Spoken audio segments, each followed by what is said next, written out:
Chairman সাহেব, বড় গজব হয়ে গেছে, বড় একটা অন্যায় হয়ে গেছে। কি অন্যায় হয়েছে? আপনার ছোট ছেলে রব্বানি ইমাম সাহেবের মেয়েকে ঘর থেকে তুলেছে। এটা তুমি কি বলছো? তুমি আমাকে এখন বলো, রব্বানি কোথায়? আমার তো এটা জানা নেই, কিন্তু আমার মনে হয় তারা এখন বাসার দিকেই আসবে।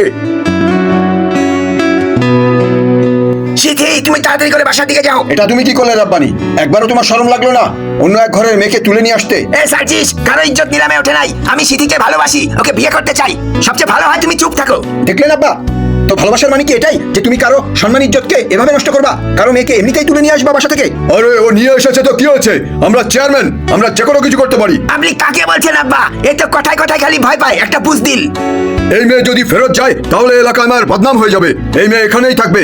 আমি ওই ইমাম সাহেবের মুখ টাকা দিয়ে বন্ধ করে দেবো। এইবার শোনো, তুমি তো এমনিতেই বুঝদিল। যাও, নিজের কোনো কাজ থাকলে করো। আব্বা, আমাদের গরিবদের কাছে তো সম্মান ইজ্জতটাই বড়, সেটাও আজকে নষ্ট হয়ে গেল। আমরা এখন কি করব? চিন্তা করো না হাসনাত, আল্লাহ চাহেন তো কিছুই হবে না। আর মনে রাখো, এই কথা যেন বাইরে না যায়। এটা তো ঠিক আছে আব্বা, কিন্তু তাকে আমরা ফেরত আনবো কিভাবে সেটা বলুন। আমি আমার মেয়েকে পুলিশের সাহায্যে ফেরত আনবো। আব্বা, পুলিশ আমাদেরকে কোনো সাহায্যই করবে না, কারণ তারা সবসময় ক্ষমতাবানদের সাথে থাকে। না না হাসনাত, সে আমার কথা অবশ্যই শুনবে, কারণ ওদের ঘরে তো মেয়ে আছে। অফিসার, আমি ভিতরে আসতে পারি? যে ইমাম সাহেব, কি বিষয়? অফিসার, চেয়ারম্যান সাহেবের ছেলে আমার মেয়েকে উঠিয়ে নিয়ে গিয়েছে। আপনার কাছে অনুরোধ, ওকে একটু ফেরত আনার ব্যবস্থা করুন। ওরা তো অনেক ক্ষমতাবান, যদি আপনার কোনো ক্ষতি করে। অফিসার, আপনারও হয়তো ঘরে মেয়ে আছে, একটা মেয়েকে তুলে নিয়ে গেল আমার, এর থেকে ক্ষতি আর কি হতে পারে? আপনি দয়া করে আমার সাথে চলুন। চেয়ারম্যান সাহেব, আমি শুনেছি আপনার ছেলে নাকি ইমাম সাহেবের মেয়েকে তুলে এনেছে। এইসব কি বাজে কথা বলছো? কে বলেছে তোমাকে? এই কথা তো সব জায়গায় এলাকায় ছড়িয়ে পড়েছে। দেখেন আব্বা, এই রাব্বানি আপনার ছেলের কাজের জন্য আজকে পুরো এলাকায় আমাদের বদনাম হচ্ছে। আপনি ওনাকে শাস্তি দিন। তো কি হয়েছে? আমরা চেয়ারম্যান, এসব ব্যাপার আমাদের জন্য খুবই মামুলি।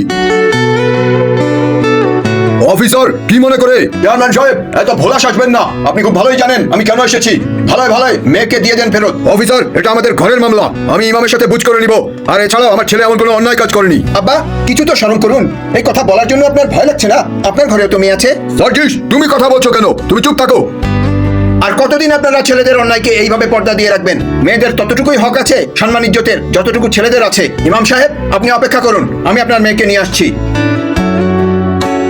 আজকাল যেমন ছেলেদের হক পরিপূর্ণভাবে দেওয়া হয় এবং তাদের ভুলকে পাশ কাটিয়ে বাঁচিয়ে দেওয়া হয় কখনো, তেমনিভাবে মেয়েদের হকও পরিপূর্ণ আদায় করে তাদের কথাও শোনা উচিত। তাদেরকে অবহেলা করে কোণঠাসা না করে দেই।